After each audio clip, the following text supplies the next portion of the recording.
Nous sommes Marché Express Bureautique MEB en cycle. Nous vendons pour vous des matériels informatiques tels que les imprimantes, les photocopieuses, des produits consommables, des cartouches d'encre et tant d'autres. Ici chez nous, nous avons une expertise de plus de 20 ans dans les domaines d'impression et de fourniture de consommables informatiques. Sur tous vos achats en ligne, tapez www.congotonnerre.com.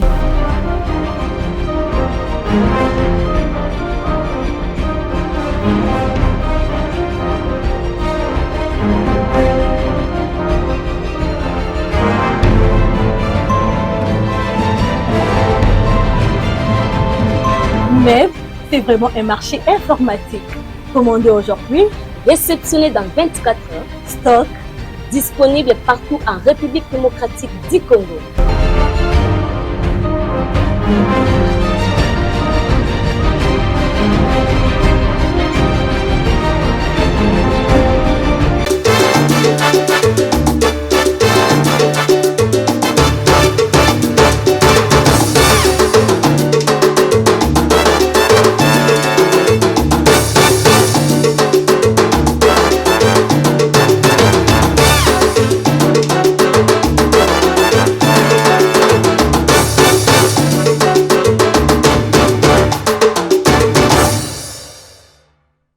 République démocratique du Congo, ville, province de Kinshasa, Mbunda, École, magazine d'actualité, Monte Congo, Kinshasa, Congo, Brazzaville, diaspora, partout, confiance, peu fidélité pour Sarabiso, pour que tout le monde soit meilleur, Gongango et Bandia, qu'on a édition Moussouya Sika, Auto Beta Masolo, na O Etali, Esengo, Yakoluka, Po, na Mboka Nabiso, Congo, Oyo. Journal de l'autre, Robert Ramiro Masolo, Tobeta. De tomber dans ma soirée, la jeunesse face aux enjeux, il y a des politiciens, il y a des leaders, il y a des églises, il y a des Mboka Oyo. Tout ça, c'est le constat qu'on a baqué. Les leaders, il y a politique topé, il y a des églises, comme ça, les jeunes, ils marchent pied. Il y a des jeunesse pour que le lobby, il y a un avenir meilleur. Les leaders, il y a toujours pour utiliser les jeunes comme un marche pied pour que Bango Bamata, Bango Bamata impact et que jeunesse est toujours il y a souffrir lobby baye baté ndenge ba kotambwisa bomo ina bango. Alors tout ça c'est que ba bilenge belé pour boye baké tant que oyekoli métier mon côté tant que otangi kelasi mon côté même si aussi ça va journée la kata ba église to la kata ba parti politique et ba que vous allez vagabond. Vous êtes vagabond c'est parce que vous avez ni lire ni écrit au bipé atam métier mon côté donc vous êtes inutile dans la société. La société va considérer oté. Et ça à certain âge vous sert réellement que yo au paiement Olia Oyo Olonaka. Comment les alinini? Il faut oser attendre autant à Kelasi. Il faut oser attendre au métier. Mais il y a aussi côté là aux la quitter. Vous êtes toujours derrière, courir derrière. Il y a des acteurs politiques. Vous êtes courir derrière, il y a des acteurs religieux. Pour que bango ba bana, bango ba so ba finir, ba so finir bango bon ça finir na bango ba ke autant na ba poto, bango ba ko ba misolade na ndenge yo. Ba dépend na ba 20 000 ba $50 ba mbongo pour boire. Pele ba mbongo na sali ke le oyo o tie ba sia ba tu ba zeba ba na ba tu ba zemi belé. Oyo comme ba âge ba 40 à 50 ans, on a atteint métier moko na mututé, on peut au combattre, on peut ko tangati. Dites-moi maintenant avenir na yo e komi ndenge nini.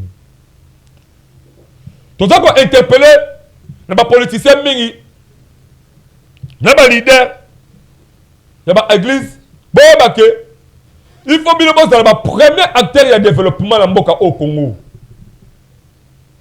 Bien que c'est que ça est le peuple congolais. Parce que tant que les politiciens, les constitutions de l'institution de Mboka, et c'est qu'ils travaillent pour le Bolingo à Congo. Et c'est qu'ils travaillent pour le Congo et comme meilleur. Mais ils ont travaillé aux premières personnes qui ont détourné l'État. Vous avez première personne, il y a une facturation. Vous avez première personne, il y a une impunité dans Mboka Oyo. Vous avez première personne, il y a une fraude dans Mboka Oyo. Mongo Oyo est l'État. Au lieu de Oluka, on construit la Mboka Oyo, mais il n'y a rien. On préférait que Somba, l'appartement, la poto. Mais la village, la cadre même, Il y a un programme de développement local à 145 territoires. À ta toilette, pas en au Tongati. Au Tongati. Mais, et bien, il y a un bon côté qu'on soit. Yo, comment vous allez dire? Bah, on va battre la poto. Yo, boko. On est biqué. Lobby. Bah, au Kangayo. Là, qui m'ont dit, mais ça là. T'as pas au Lukayo. Mangu. Au vieux avion. Au bémissi passeport comme français. Ok, il y a eu. Et qu'il y a eu. Autotikali qu'on souffre la carte à Mboka. Mais il y a des gens qui ont compris que Batouana. Je passe à cette église. Et ça, les câbles. À ce bilenge, du matin au soir, pour quand même à cette église, on ne même pas de temps. Donc, Luka Moussala. On ne même pas de temps. Donc, on a Kelasi. On ne même pas de temps. Donc, on a médecin Mokoboy. Mais comment on a Moussouka chanter dans l'église? Comment on a Moussouka on a mis dans l'église? Comment on a mis Moussouka dans l'église? Mais à venir dans le lobby, et qu'on a un tout bon été, nous avons le droit de prier. C'est un devoir. Il faut que l'église. C'est un devoir. On appelle la partie politique qui m'a. Mais chaque chose doit avoir son temps. Chaque chose il fait dans le temps. Il faut que le temps. Et c'est que dans le moment où les alliés, les jeunes, les lengues, le cas là, c'est la possibilité. Parce que si on a si na profiter na kutana keles pour le comme moto le cas là c'est la possibilité en tant que université mais je peux aussi concentrer même une année na ko la médecin ou quelconque na une année so bi oyo ko la menuiserie ou ko ma menuisier c'est bien oyo ko la mécanique ou ko ba mécanique obi oyo ko la électricité ou ko ba électricité ou comme électricien na une année wana so bi oyo ko la métier est-ce possible métier on a et là dans autres pays comme emploi oyo me représenter devant tout surtout comme métier oyo yebi mais yo oyo bino attend métier mon côté autant attaquer là c'est mon côté obi ben on a chômeur en fonction de quoi on a chômeur on a vagabond on a vagabond on a vagabond là on a la chance la force de la aussi ma machette aussi ma bambeli ba arme ko côté la batou mais comme un agimo ko vie na yo o comme incapable ya ko simba ba matériel wana ko souka wapi c'est ça les bons moments ya ko préparer avenir ba leader politicien ba leader ba confession religieuse bo sunga bilenge o bazali zinga na bino oui o ko teya bango zela nzambe o ko teya bango na ba prière bilenge ba koma chaque jour, la prière, vous regardez, Zambé assis à Baya, la prière, parce que comment on dérange ma toile en Zambé. Zambé a besoin de mon accord, du lundi au samedi, de 7h, si 7h dans l'église, elle a besoin de thé. Pays où ils ont besoin de mon accord, de 7h à 17h, le rassemblement, il va parti politique, ils ont besoin de thé. Pays où peut bon rester lié au Salamoussala. Pays où peut bon rester lié au Salamoussala. Mais là, au Salamoussala, c'est quoi? Le Moussa ni oyo yebi. À part nous qu'on dans la société. À part nous qu'on a ni. Tant le va venir, on va venir, à venir moi 5-6 églises. Bah tapage comme ça ma pas pamba. Zamba ngozo zalawat. On commence le Kalibala, na zela ya Luzizi là. On commence le Kalibala. Na ngoma mangengege. On commence le Kalibala, na ngoma ya Caprice. Mais là âge ba 23 ans 24 là mibala bano lukayo. Yo bana me la chicha yo bana kota baba yo ça ba tatouage ti même la libellé ba cuisse partout ba tatouage choc pour moi non que zali hein moi c'est moi qui toko fille qui toko dongenga ba iPhone ko somba ba mo ba iPhone ba somba lo libala ba tuana ba ba mbongo ba de la ngwa ba tikela ba malédiction zoto na yo parce que oyeba ka teke et c'est là qui doit préparer libala non ba ajuana. Mais bon, côté que au bas mobile en bongo, au bas mobile moka yebana star munene. Zoli mi bali wa pasaka na basi na bango bandana bango quelque part. Tant le no souka ser. Tant le no souka. Au bas le côté ba jeune fille, ngata la balité mobile za fente, mobile za fente na kosio. Si yata. Mobile la fente. O za na libalo tula. Au tula, c'est parce que autant vous savez fille na ma bé, au tula. Mais c'est pas pour yebi péter. Comment le rester à quartier du senga senga. Déjà. Comment ami à église. Baba prière les mangenge, yo muta liboso, prière luzuzila, yo muta liboso. Quand tu vas fouler la moto sert en Christ. Chance c'est kenda au Canada. Ça ça ba prière non c'est parce que au moment où Zambé a un roulage, à fola de la pour la yo, on a chance voilà, on va exploiter à côté, du coup là va ventir. Ba jeune le au fauteuil baké, Congo lobi et Kotongama, ceux qui biso bilenge, yo elenge o ekoli métier, yo elenge otangi kelasi. Machette ko futa oté. Machette ko futa oté. Mais ceux qui osent améniser, même chef de l'État a besoin de yo. Aux peintres, aux électriciens, aux mécaniciens, aux forgerons, aux agronomes, même chef de l'État a besoin de yo pour la mission privée. Si on dit le chef de l'État, c'est parce que c'est lui qui engage d'abord ces pays. Et sur le temps là, tu boni on a besoin de bino la katamboka oyo. Le collègue aussi ma caméra, on a prise de vie, on a un montage vidéo. Même mon école ils ont besoin de yo. Nous avons perdu temps dans l'église pour rien. Nous avons perdu temps d'ailleurs au thème de rassemblement, de ma parti politique. Ok, on a raté le foot, ça m'a longtemps. On a préparé même pas à venir na yo. Foot au yébaki. Congo à lobby, ils ont besoin de bateau. Oh le bayebi moussala. Bateau oh bayebi métier. Tant que yebi métier, autant rappelé qu'il a cité, yébaki ozalaka vagabond. Bilo ba pasteur, bilo ba acteur politicien, boye baki. Bilo de besoin devoir ya ko sunga bilegi alelo. Bilegi obazo za zinga zinga bino, bo pesa bango chance, bo pesa bango formation et c'est que lobby ba comme ici la société. Il ne faut pas que toujours que Congo ait la compter. Là-bas obazo c'est ba université là-bas poto. Oh, la université à Vancouver, oh la université qui à Shelton, oh sur l'université à Californie. Là-bas aussi comme étudier obazo c'est la université à la carte Congo. Ba on ça ni ce qui le auto compter sur bango té. Parce que on peut pas se faire poto parce que yaka awa expertise mo malonga na intelligence ba na connaissance ba peut sabiso égalité à part qui moyi ba détournement ba surfacturation ba fraude ba impunité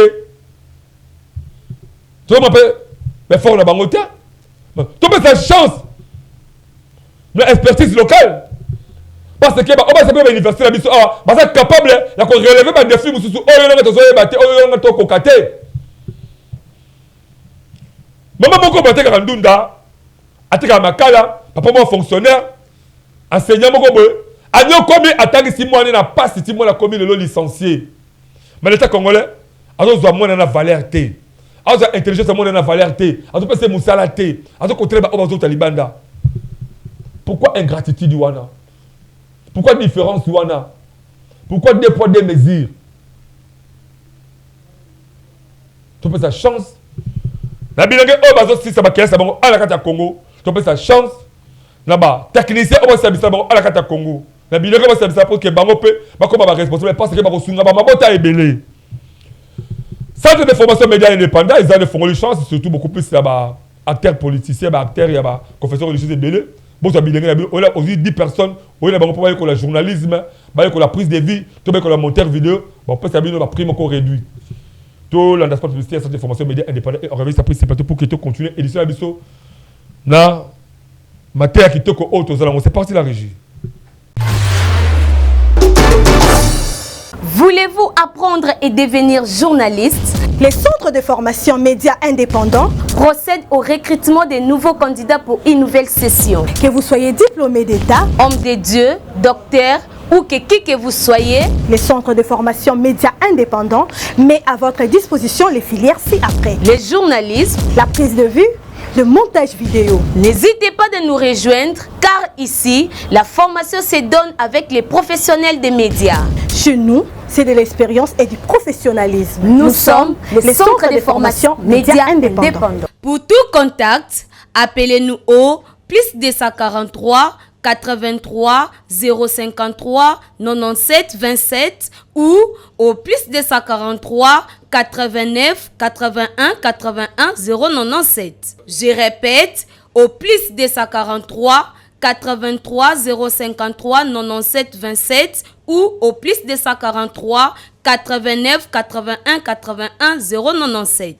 De retour sur ce plateau exceptionnel, il y a Monda École, magazine d'actualité et Sengeli Oyebake. On a le devoir de préparer l'avenir. Alors, l'engé c'est le Oluka. N'est-ce pas utile dans la société?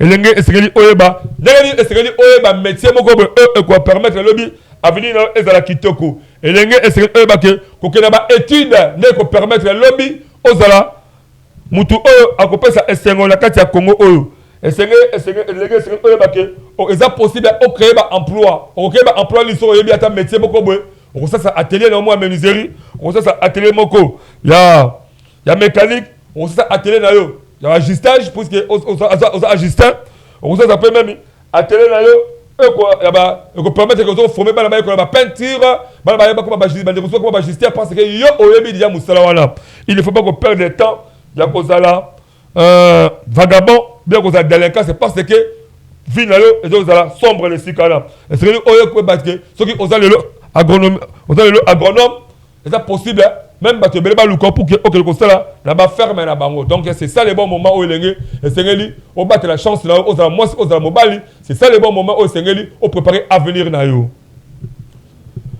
donc nous d'abord na ba concours ya ba orchestre traditionnel ezobetama chaque week-end samedi dimanche na espace Maindombe ezali organisé par Yemoko le chef coutumier Fiston Maindombe et Babi à travers fondation Maindombe Bamou, organiser concours moko munene et ba orchestre traditionnel teke umu zobeta makuna chaque samedi dimanche déjà partir à 16h masozo bana et surtout ba commis sikoyo na page moko ya éliminatoire donc musique ezo beta makito kuna donc c'est que kuna chaque samedi dimanche pour que tout à commenter que ba orchestre traditionnel ezali ko prester kitoko là alors que directement pour na ko pesa aussi ba dédicace spéciale et pas maman Myriam Ngama moi ça kitoko moi ça pembe moi ça muteke au chaque week-end ezala kuna aussi pour la ko pesa ba valeur na culture na élément on réveille ça pour ces plateaux c'est parti la régie.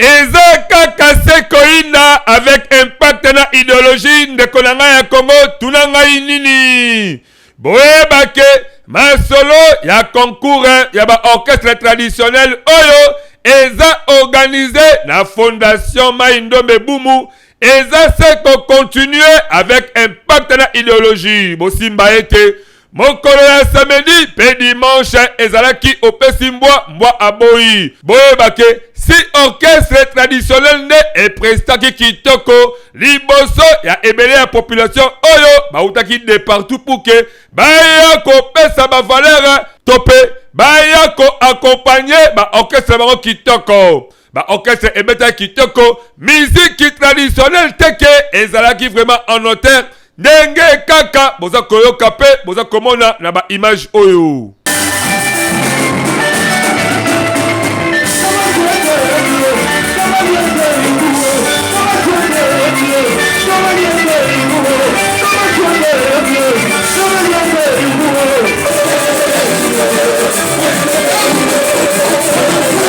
chaque leader ya orchestre atalisaki talent na ye ya kometa vraiment culture teke de manière que population ba apprécier pour que alonga na concours oyo ezali organisé et par les grands chefs coutumiers Fiston et Bamou liso banzambe po yende azali premier mécène oyo azako pesa esengo et par bateke pe baumbu.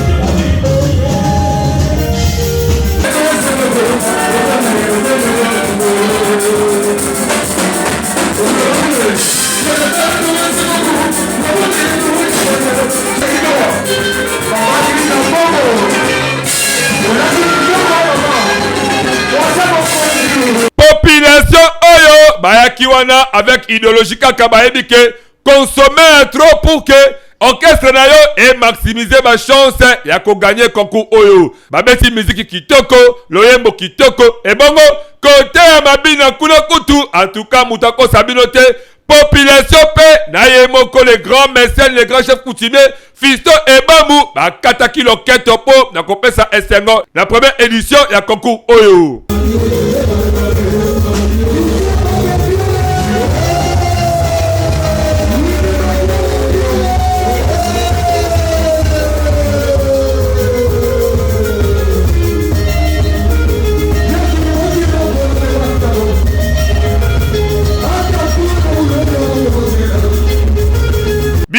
ya boye boye bake eza se kobetama chaque samedi na dimanche et surtout que bakoti la phase éliminatoire eza kokumbama kuna na espace Maindombe oyo eza na commune Ansele référence Kitasela arenga na yala ngingo à partir de 17h yebake okopase ba bon moment na ambiance oyo.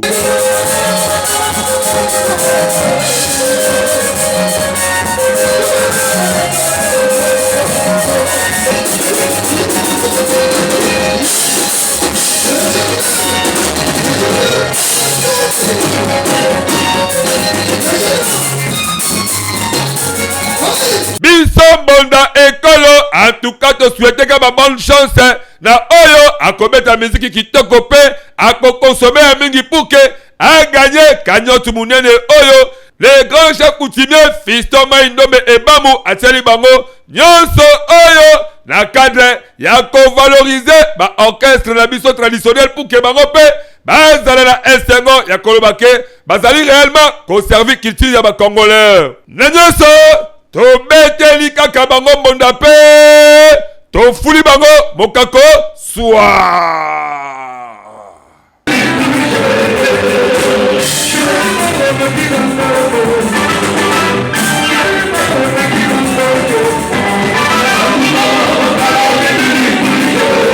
Merci à l'élément qui toko Obosi Kolanda, l'élément qui toko Nabi et se félicite les grands chefs, la quartier RTGA, grand chef à localité, la quartier RTGA. En tout cas, moi, Makosimeno, le président Makosimeno, avec équipe Mabozala Bangokuna. Donc, il m'a sauvé le temps pour ça, en tout cas. Bana Kota Lutende, le Kuna, Bana Kota Monga Fula, Bana Kota O, les grands chefs de la quartier RTGA, Makosimeno, donc Kumbela Masola, en tout cas, côté Bozali. Botika été mondé, bête à ma case, mais c'est pas pour les ma surprise à Malonga et seulement mon panzi wana. Et les gars, est-ce que vous avez vous allez seul responsable à venir là yo. Bon si on a pas politicien, on a pas chaque fois c'est parce que ça ils ont préparé ils ont fait sa vénérité. Quand on a pas pasteur, ils ont fait sa vénérité. Sambela, ça la partie politique mais qu'on perdre le que avenir là yo est dans la sombre. Yebake, vous êtes capable là yo moko et bon ça avenir dans somoni politicien wana. Azaka pas beaucoup misa kai bo ça ke ba jalelo si kai. Au moins que parce que ba politicien on comme ça, on matza, le ba besoin de tourner comme monga l'état. Aso ba pas rebelle, aso ba porter la porte de l'autre la pauvre. Ba passer on besoin comme ça, on peut ça ba dim, on peut ça ba mabonza, ba on besoin comme ba riche, mais on comme pauvre. Bénédiction ça ka bénédiction ça ka pasteur. Bénédiction ça ba frère en Christ c'était. Mais le pasteur il faut ba ngo. Si on a 10 personnes ba ça dim na église na yo. C'est parce que on va maximiser ma chance voilà. J'ai encore 30 élèves, 30 jeunes, moi c'est mon bali. Former bango. Bah comment ici la société. Bah toi même pas mis ça là. Si on va continuer à dîme là bango. Au moins de ce format qui fait personne va mis ça là. On va dire encore maximiser chance à ma dîme l'église. Si on va 10, bah comme plus 20, bah comme 30 personnes va faire dîme l'église. Bon faut un peu mati. Parce que j'ai nous là, comme si on conscient que le haut selon ça, Moussala, c'est grâce à l'église à Sunga Kingaï. Alors qui l'église voilà, on a fidèle l'église voilà. Tout Sunga bilingue. Tout Sunga réellement bilingue parce que bilingue le haut, mais basé à Beba, jeunesse à Congo, ils ont Beba, c'est parce que toujours tika bango, toujours facilité bango dans vos salités, dans vos zomba, toujours facilité bango dans nous surtout. Mais ton finga motu ba bêtise à lobby, bomba moto. Parents, vous êtes incapables de dénoncer. Moi, on a Kuluna, on a Moïbe, vous êtes incapables de dénoncer. C'est parce que de côté, dans mon anazo beaucoup là, pour faciliter la chance à vite. Tant que moi, nous dénoncer dans l'état Kangaï, l'état qu'on rééduqué. Et le gars, il peut à venir là, ils ont beaucoup là. Tant que préparons le thé, lobby, et comme là, difficile peu, on aussi ma bonne moto, bien la famille, donc ils ont rendez yomogo ndoki. Et le gars, moi, si il y a des tatouages, ils ont pas dans les autres partout. Ba tatouage de chakawana, ba choko de chakawana, ba zela ba baro ke daka chaque jour wana, ba shisha oyo melaka chaque fois wana. Tant que le oyo zali leader, moi c'est beaucoup ma casse, ba yebi ba baro de danser. Yeba ke lobby, ko kele la libala. Ko comme ami de l'église, ko chaba foulard na mutu le musulman chaque mozalo chrétien, ko ma cha foulard l'église chaque jour na mutu. Ba mo le mo centre, le mo c'est malam, nous on doit dire hors côte. Ça me écoute ça baya yo kala. Ni ba pe ba baya yo kala. Tant que les alaki ailleurs comme ça libala, l'autre il a aventure. Voilà. Avant de rentrer ma voice, Donc d'abord à toi niveau régime boye baké na Congo a ça possible au sombaka baba. Matériel surtout informatique en ligne ou bien paye ko bango cash, matériel moko professionnel, il y a qualité au Europe, il y a occasion de faire sika à partir de Congo tonnerre. Ton aspect publicitaire bon on va vite après c'est parti la régie.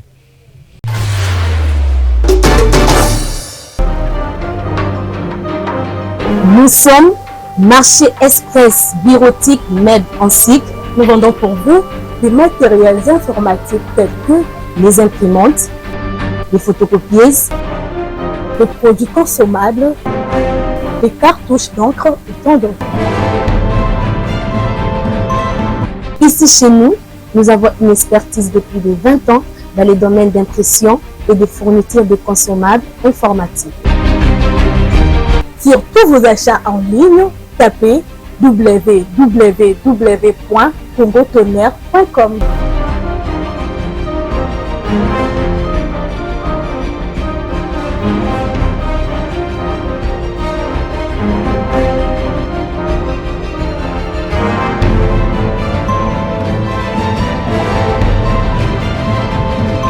Mais c'est vraiment un marché informatique.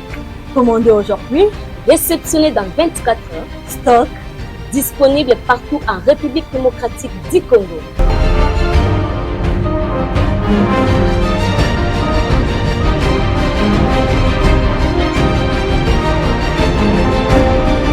Merci beaucoup la monaboka écrit de ma tête infiltration dans le gouvernement.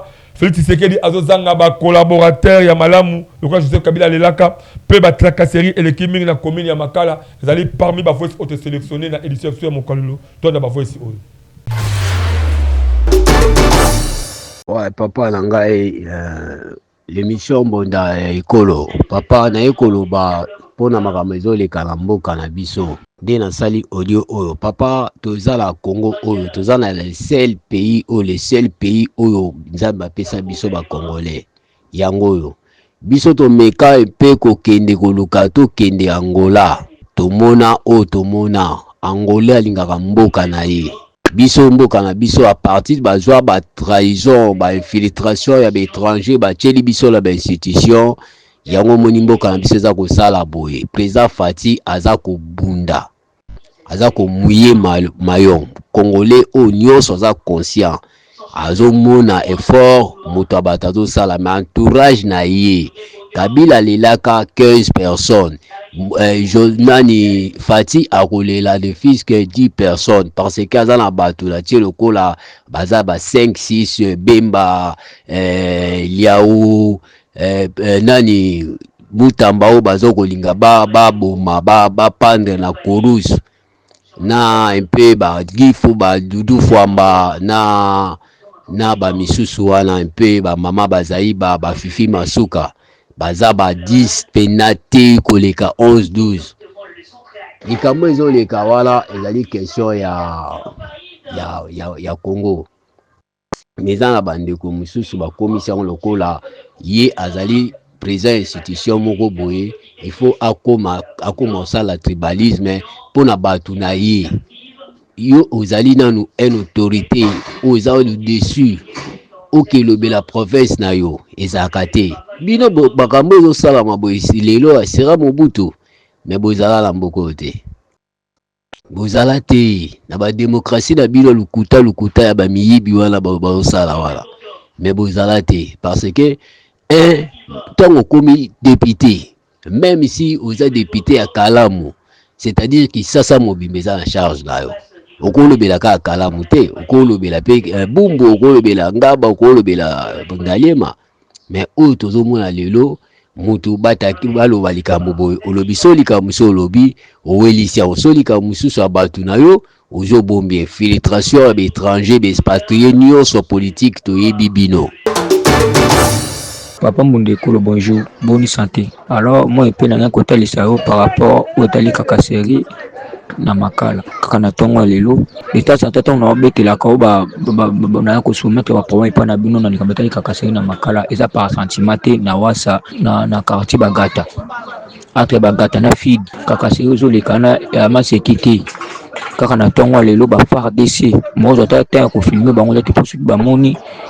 donc aux gens à kimia c'est bien que otinda rataba audio ni normal mais toujours vivre pena na kokoso donc ba individu ba uti ceux qui wapi tumboka mosusu mais tu vivre na Congo ko na Congo te tu ba rater sur ezali kamunini o etumbu nino population mimi na ndela ba fara de o batili biso na makala awa kaka siko balikine tout ko ba jeune garçon mosusu ba za ba okene ba misala ba oke ba ko bipena bipa bokangi ba bombozo msa bango tina na suite nani na biro na batongi ba ya mandanda kuna liboso na quartier na biso kaka mba batongi bango anga mawana batsa bango pona sécurité pona dans ce peuple kimete ko ba misusu bazali ba militaire misusu ba kina ko bunda guerre ngolo ko ba mo biso toza ba ngone otozo bundisa Congo to combattre ville Kinshasa Congo biso alors to ko tourner bango na minduki biso na mabanga biso na makofi to ko tourner manduki na biso contre bango moto un jour bakona mboka obata bango so ki guerre moko zo le kana kata komuna makala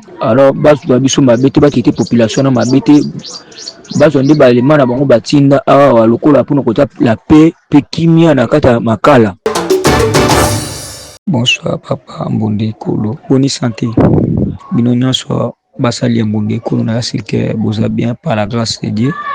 Bisope babone na bino toza vraiment malamu mingi na yebite les problèmes ngoso ezala kanini boloba ke koma kana mato ya ba kondito e koma kate to ba yebisa ba ba ukakate to ndenge nini soki batalisaka bango seki ba kon bazaba incapable maloba na bango za na pouvoir mo côté ya ko dominer bango pona kota la paix na peuple oyo bango ba yebaka na koyeba kokamba to ya kakaseri na makala tout le temps na yasi kena yebisa kayango policier azotambola na lichette na maboko akangi ndeko mobali oyo nga nazalaka naye na quartier azosomba soki biloko kolia na bamesa ya quartier ne batekaka po aluka moya kolia vers ba 18h ya 19h bobali komenacer pe livike banga bakene na malembe pa bande koboya bango parce que ayosombelo konia kolia po azonga ndako ba alia de tomber de quoi peut-être ma tête va comme menacer comme ki simba bena na ti bato akumpi ko déclarer ba misa ki machette bandi ko beta mo mobala na machette ti comme ki menace ba kindaka na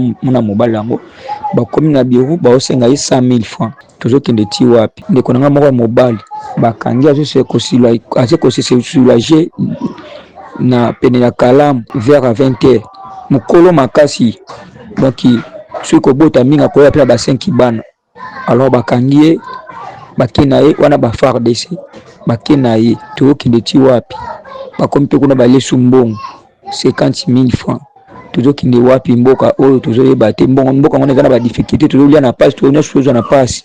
Voilà, merci bonandi ba voice wana interpeller ba konzi oyo ki voice wana boluka bo répondre oyo ça na kobila makala bo répondre pe na ndeko oyo apesi makalisi ndenge justice ya biso eza malamu te ala kati ya mboka na biso totanga sikoyo ba message na biso. Bonjour Mbonda Ekolo, likambo ya ba chef coutumier ya Kinshasa toza ko regretter ya trop nasomba le pango la ngai nasomba le pango la ngai na ba quartier oyo eza côté ya Mangengenge na commune ya Sele. Et comme il tango ya kobanda ko sala misala mutu mususu aye ko bimake yende kolo le pango wana. Donc chef coutumier atekeli biso mibale le pango moko. Solution pe aza koluka solution pe chef coutumier aza koluka ko zoate. Sikoyo na sala nini? Na tikela ye mbongo na le pango ngai mama Brigitte. Côté ya Mangengenge mama Brigitte ozi message na yo. Merci beaucoup. De passer tina mon décolo. Kuna Mangengenge na bi chef coutumier ezala kuna. Je crois chef Patrick Kia Moloni. C'est un monsieur aussi calme hein, que j'apprécie aussi. La Moussa ça comme chef coutumier. Alors na yebité ceux qui a informé que au sommet que le pango pas na yé et que le pango wana kakaye a composé le somme tout soit bima et comme regarde des personnes. Bon, ceux qui allient bongo le rolinga, ça d'abord tout le cas chef Patrick Moloni Mouki. Aux alliés coordonnateurs il y a communauté Tekeyumbu, il y a vu professeur Kinshasa. Lukaye, Yakin Esther. Yakin Esther. Lukaye, chef Patrick Moloni. Topé Lukabiso Mondekolo.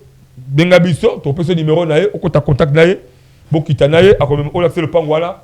A qu'on a trouvé solution pour que, qui vient écouter. Solution, on a été, oui, tu as topé ça va procédure, et qu'on permettre solution et mon nana.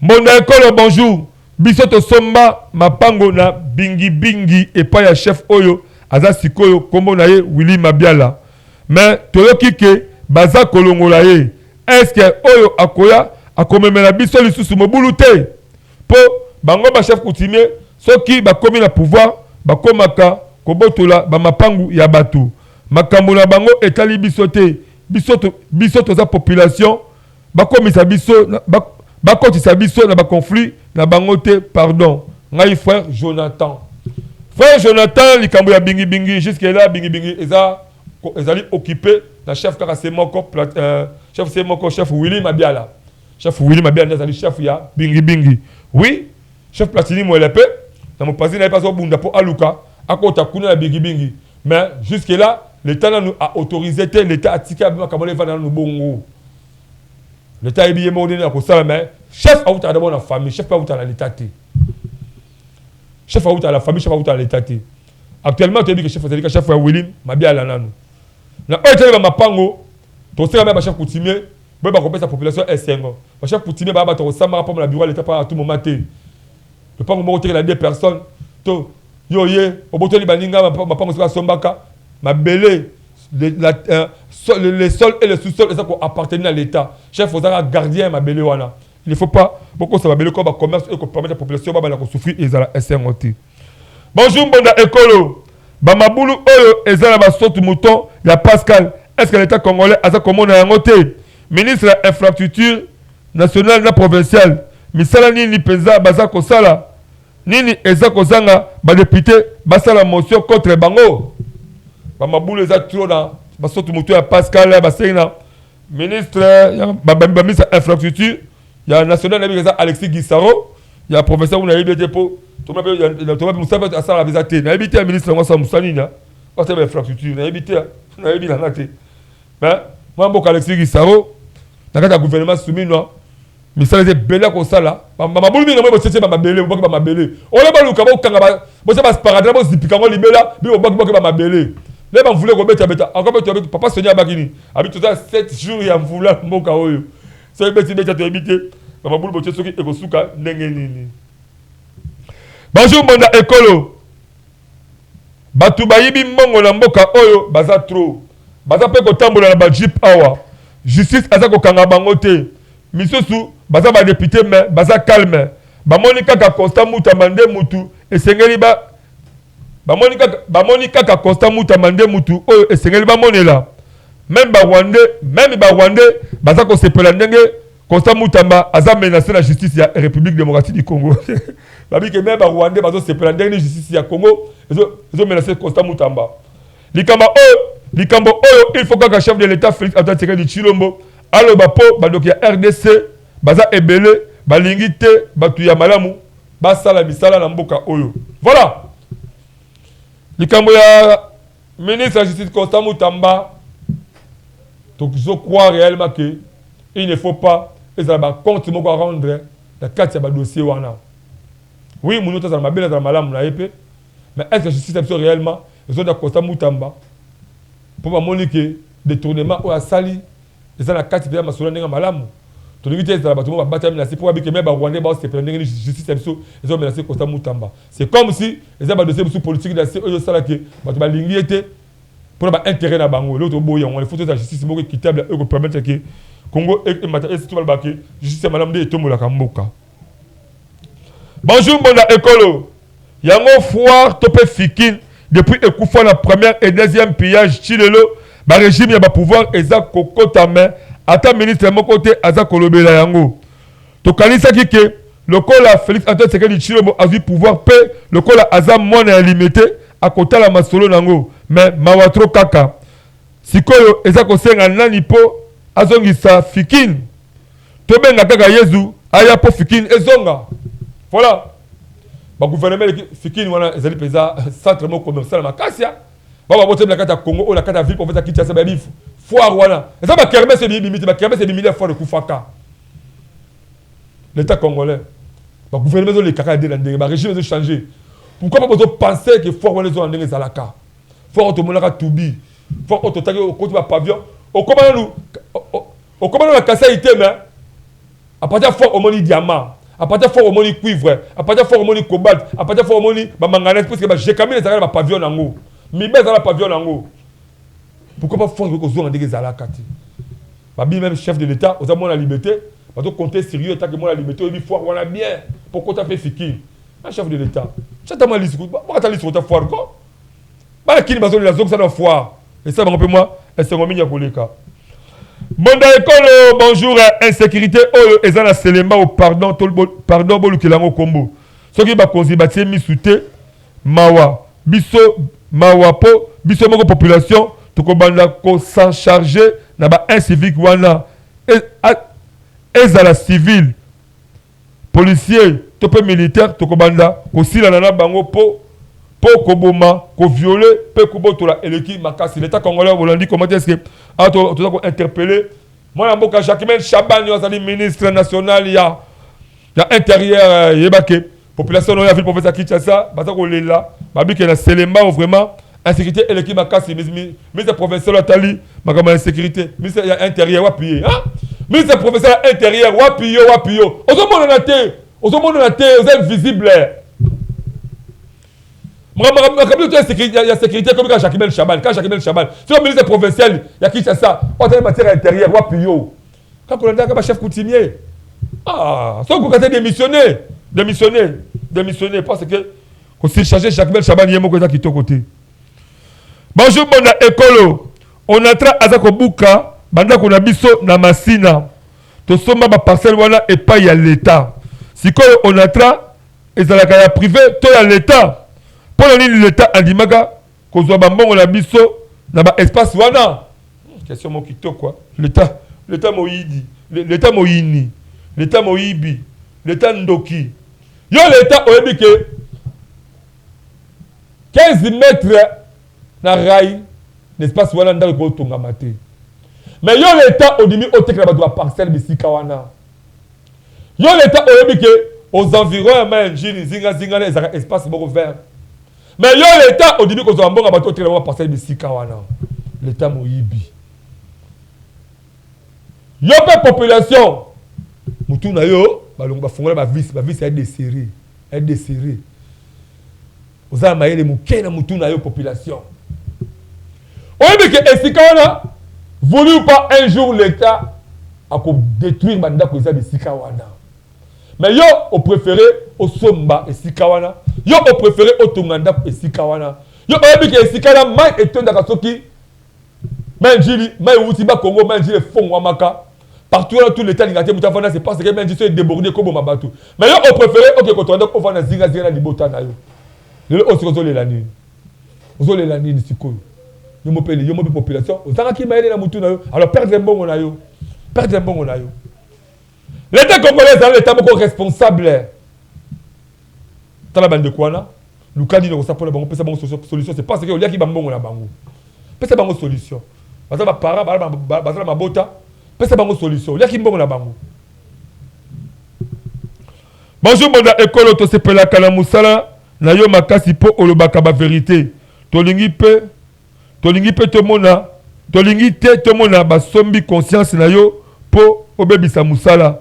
Zambe apambola bino monda ekolo bokele kaka liboso. Merci de kolanga la prière na yo. Toza ko bunda toujours au four et au moulin pour que musala o ezamala mo. Tozo continuer ko pesa ba merci. Pas bande ko bele bazo contribuer na monda ekolo.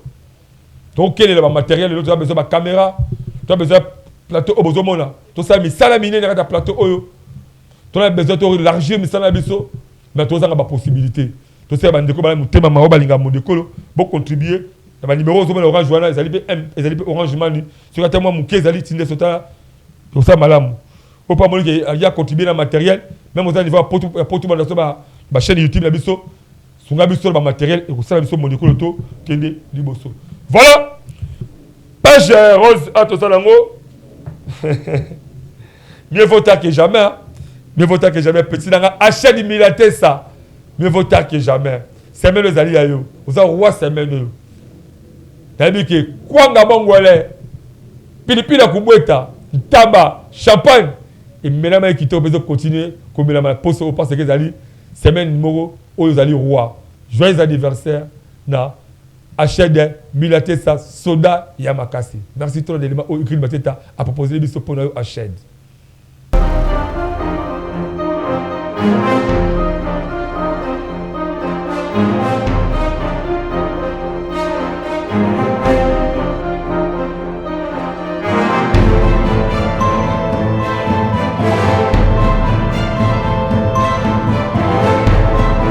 Dédicace spéciale et par la grande dame Tabita Boula Boula. Ici vous allez maman, la bébé si vous bottez l'émission mobile en tout cas ça là à Pambola Bino, toi c'est un leader à ma casse vous allez un grand leader. Vous avez une vision malamu. Vous avez une malamu à casse pour le Congo, mon école et Pessibino, plateau en haut. Vous avez une émission avec impact idéologique tout ça sport publicitaire. Tu as mis mon mboka na plateau oyo na cadre Congolais congolaise yo mutu ozalaka na idée ya développement ya RD Congo magazine bonda ya ekolo baleki ya Yezu apesi bino opportunité ya koya ko exposer ba vision na bino pona bolamu ya ekolo mobimba botala bino moko tomesana koyamba batu na plateau na biso po mutu na mutu atalisa vision na ye yo mutu oza na ba idée ya malamu olingi mboka ekende liboso magazine bonda ya ekolo afongoleli bino ba porte yaka o contribuer na développement ya mboka RD Congo oyo ayebi ke aza vrai leader sala lokola baninga yaka na plateau na biso parce que eza seule adresse oyo eyambaka ba leader ya makasi pe ya solo to abordaka basi nyonso lokola politique économique socio-culturel religion pena basije mosusu oyo ezo contribuer na développement ya mboka na biso ko ba ye bakoya ko seleka rapport ke topesi mutu place tel ozomona soki désordre ye eza bino nde bokendaki na terrain nde botie désordre et nos chefs coutumiers ozomona ya on a lobi que makambo wana beaucoup plus to condamné ba chef coutumier te voilà okay. Déboulonnement à la base de ce qui arrive en RDC stylo rouge mais d'abord je vous rappelle que stylo rouge système de déboulonnement oui stylo rouge ya chef de l'état on dit ancré si là qui soit quoi qui dans l'océan pour le bas qui on a Londres balobaki mo parce que tout ça bana ko satisfaire ba besoin na bango te o ezaki pona ba intérêt na bango tout ça longwe ba na ba comment ba luka masina te ba wana za ba mascarade oh non biso population ba masina to temi lokuta ba luka ba poche na bango ba zo luka mbongo pona ba à la base à la source to kanga bango siko pena na bandako na bango eza tuto kamba ko tana nzela asala mbeba asala likama te ba ko zo pena na kata bandako ko aza kuna ba zuye ba luki ba o ba ko ko pour accuser urbanisme a coupé sa autorisation. Dernièrement, solo la qui n'a chez les disons urbanisme, tu as gagné donc dans ma ziba à cause de cette autorisation de bâtir. A biso comme on a un tout gars pour mettre kanga yango bengangai. Merci de comme pandisango. Bokeba ba maladie mingi eza ko ta bloc de zali kolia. Nyama o tozali kolia tokotisa na nzoto eza komemela biso bangambo ebele kutote koloba awa bakaya ba mort naturel eza na banyama mususu sia mikufeli yo komikata otekeli baninga mais maladie ya ba mpox bozo monte te zo tepai na banyama ndenge kaka bozali komona bango pe bazali balide oyo bandimi ko participer na développement ya ba quartier commune pour que mboka ekende liboso yango biso na magazine bonda ekolo to bengi ba leader ya solo pe to beteli bango kambonda tout ce qu'on était la commune na bino numéro na biso zali yangwana ya merci bonda ekolo ezali entreprise mobimba to ça ba reportage ya bandeko oyo bazalo ko ba campagne ya église bandeko o bazaba mariage bandeko o bazaba activité ndenge na ndenge so ça besoin de couvrir activité na yo et le capitaine ba TV benga biso benga toujours monda école agence to kitana pour que tout ça la activité na to couvrir yango même ya politique même ya religion même ya ba mabala acteur ba tout ça avec impact idéologie avec beaucoup de professionnalisme mais la primo ko ya muke que le capitaine TV c'est un sport publicitaire o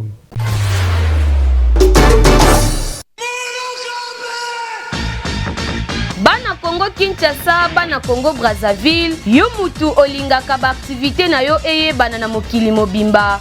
mbonda ekolo agence epesi bino opportunité ya kosalela bino ba reportage ya kafu ezala activité politique socio-culturelle économique religion sport conférence awa na mbonda ekolo agence ezosalema avec professionnalisme pe eza na prix moko très abordable esuki wana te endeko na ngai keba na ba reporter ya muyibi oyo bayaka kozwa ba image pe elekaka nango na télévision te kasi awa na mbonda ekolo agence nyonso ya filmage modération, réalisation, photoshooting et salema avec un partenaire idéologie parce que awa tokanga masolo. Pena o etali image yebake okozwa yango pe ata na format ya YouTube.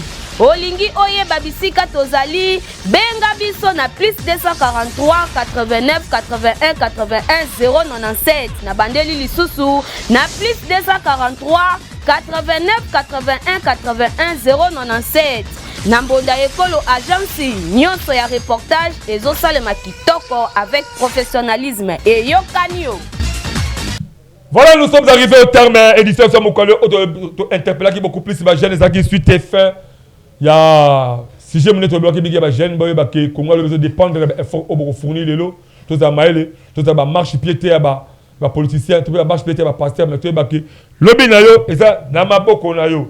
Merci beaucoup continuer à s'abonner massivement à la chaîne YouTube de Mbonda Ekolo officiel et en plus bah activité la bino benga biso to couvrir avec un partenaire idéologie. Merci à Wilfried Sambadri Simé caméra, merci à Benjamin Kilunga et pourquoi pas l'ingénieur Egrid Mateta Oasimi réalisation de montage et édition la biso.